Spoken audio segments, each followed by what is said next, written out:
I'd like to invite Trustee Day to return to the podium to introduce our commencement speaker. And also ask Admiral James Stavridis to join us for the presentation of our next honorary degree.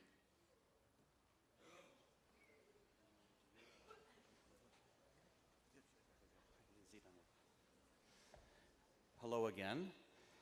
I've already explained to you the stringent selection criteria and the process for awarding honorary degrees. Our next recipient is no less worthy. He's an incredible defender of freedom and global security who many of us have seen and heard of, who I only today had the honor to meet, and it's a pleasure to be here on behalf of my colleagues. Again, I'd like to ask Admiral Stavridis to join me, along with President Cropper. James G. Stavridis is both an educator and a military leader, retiring after a long and distinguished career as a four-star admiral in the United States Navy and currently serving as Dean of the Fletcher School of Law and Diplomacy at Tufts University. Admiral Stavridis began his naval journey by attending the U.S. Naval Academy at Annapolis. He later went on to earn a PhD from the Fletcher School at Tufts, winning the Edmund G. Gullion Prize as Outstanding Student in his class in 1983, as well as academic honors from the National and Naval War Colleges. Throughout his nearly 40-year tenure in the Navy, Admiral Stavridis oversaw operations in Afghanistan, Libya, Syria, the Balkans, and piracy off the coast of Africa as the 16th Supreme Allied Commander at NATO. He also commanded U.S. Southern Command in Miami, charged with military operations throughout Latin America for nearly 3 years. He was the longest-serving combatant commander in recent U.S. history. Admiral Stavridis led the Navy's premier operational think tank for innovation, Deep Blue, immediately after the 9/11 attacks. He won the Battenberg Cup for commanding the top ship in the Atlantic Fleet and the Navy League John Paul Jones Award for inspirational leadership, along with more than 50 U.S. and international medals and decorations, including 28 from foreign nations. He is the chair of the board of the U.S. Naval Institute, the professional association of the nation's sea services, Navy, Marine Corps, Coast Guard, and Merchant Marine. Admiral Stavridis has published 8 books on leadership, the ocean, maritime affairs, and Latin America, as well as hundreds of articles in leading journals. His memoir of the NATO years, The Accidental Admiral, was released in October 2014, and he has 2 books out in 2018, The Leader's Bookshelf, 50 Books That Make Us Better Leaders, and Sea Power, The History and Geopolitics of the Oceans. Admiral James Stavridis, in recognition of your distinguished career, your contributions to leadership programming and development, and your advocacy for the maritime industry, the Board of Trustees of the California State University and California State University Maritime Academy are proud to confer upon you the degree of Honorary Doctor of Law.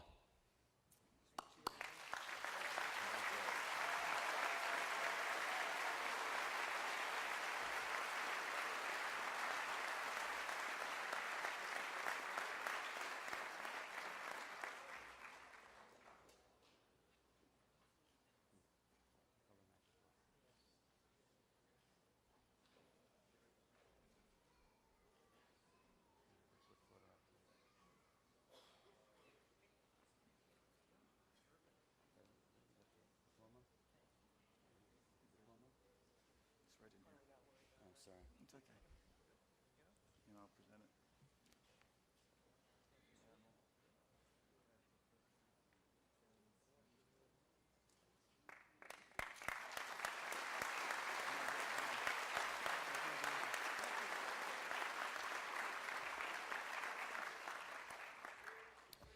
Well, let me start by getting this microphone down to a normal man's height. People hear that biography, and generally the first thing they say is, you know, I thought you might be taller than you appear to be in real life. Adam, thank you very much for that extremely kind introduction. And President Cropper, thank you very much. Admiral Cropper, thank you for inviting me here. I found it hard to resist the opportunity to come to a school where everybody is a keel hauler. By the way, what time is it? Maritime! All right, so speaking of time, Admiral Cropper asked me to speak, and I always do what Admiral Cropper said. He asked me to speak for about 2 hours and 15 minutes. Everybody comfortable? Don't worry. I will have you out of here shortly, and you will be at Gentleman Jim's in the warehouse before you know it. There you go. That, by the way, is the first authentic round of applause of the afternoon. Here's what I want to talk about, and I'm going to do it fairly quickly. I want to talk about the oceans, because you have, by virtue of this graduation that awaits you, you have pledged to serve the sea, to be part of this long, unbroken chain that stretches back for not decades and not centuries, but millennia. You are part of the sea. And I always feel as though a good speech has a poem in it somewhere. So I'm going to read a poem, and it's by a Nobel laureate named Derek Walcott. And he came from the Caribbean. He sailed those waters for many, many years. And the poem is called "The Sea is History." The sea is history. And I just want to give you a couple of lines out of it. Where are your monuments, your battles, your martyrs?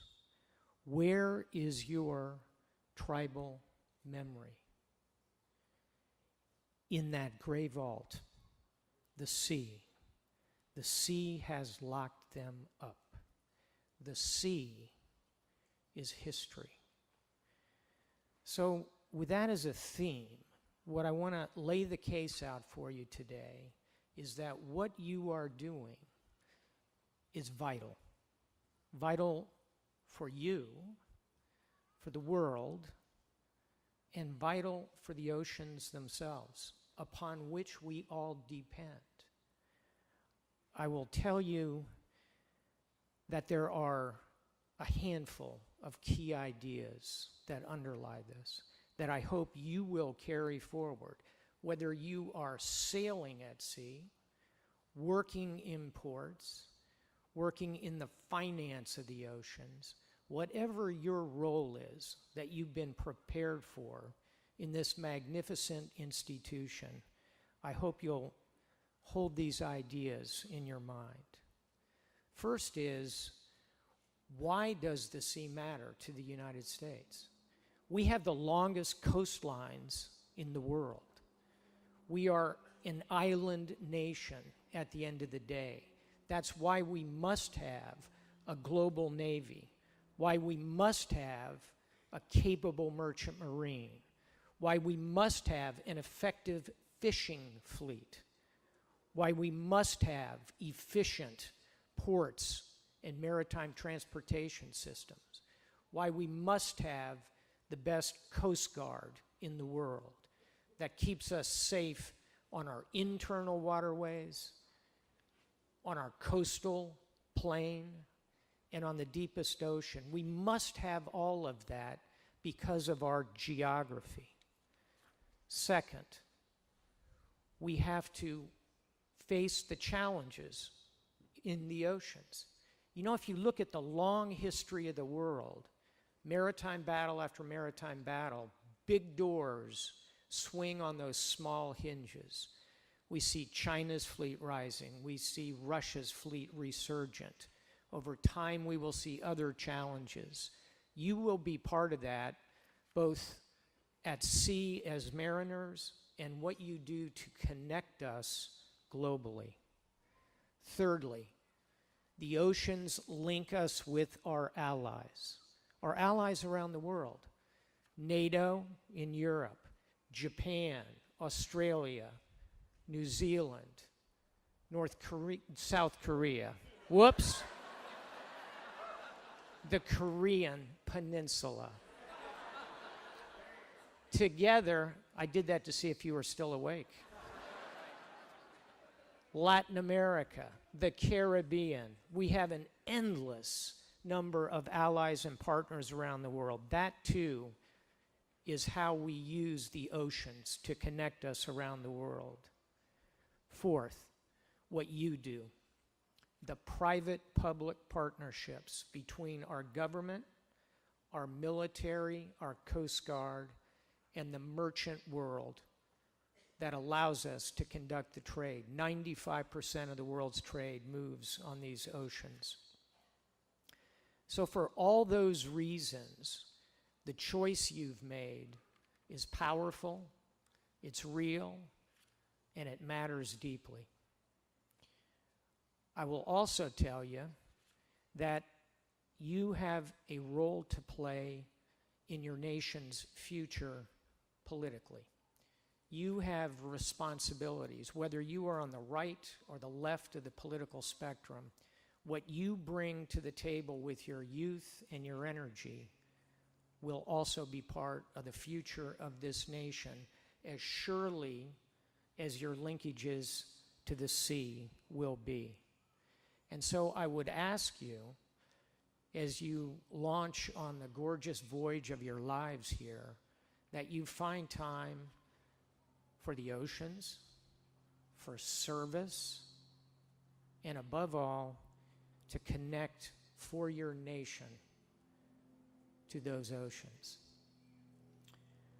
Let me close by asking you to do something right now this minute. And I'd like you to rise up to your feet, turn around, and applaud your parents, your families, and your friends, class of 18. Tell them thank you. Thank you for everything.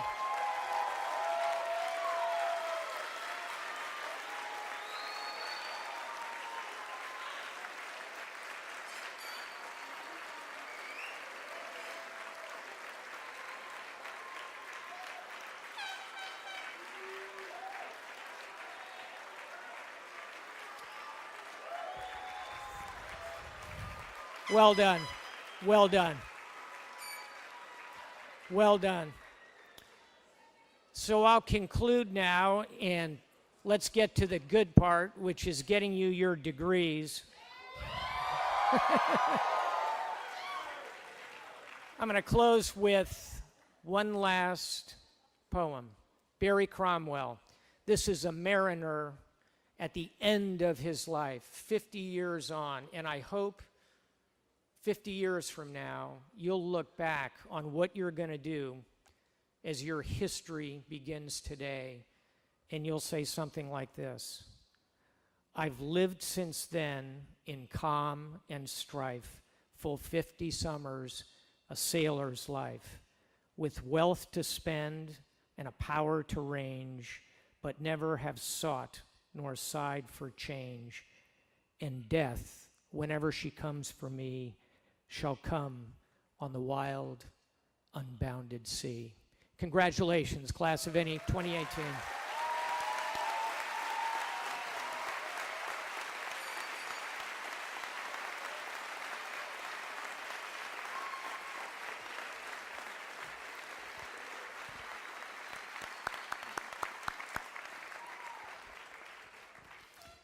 Thank you, Admiral.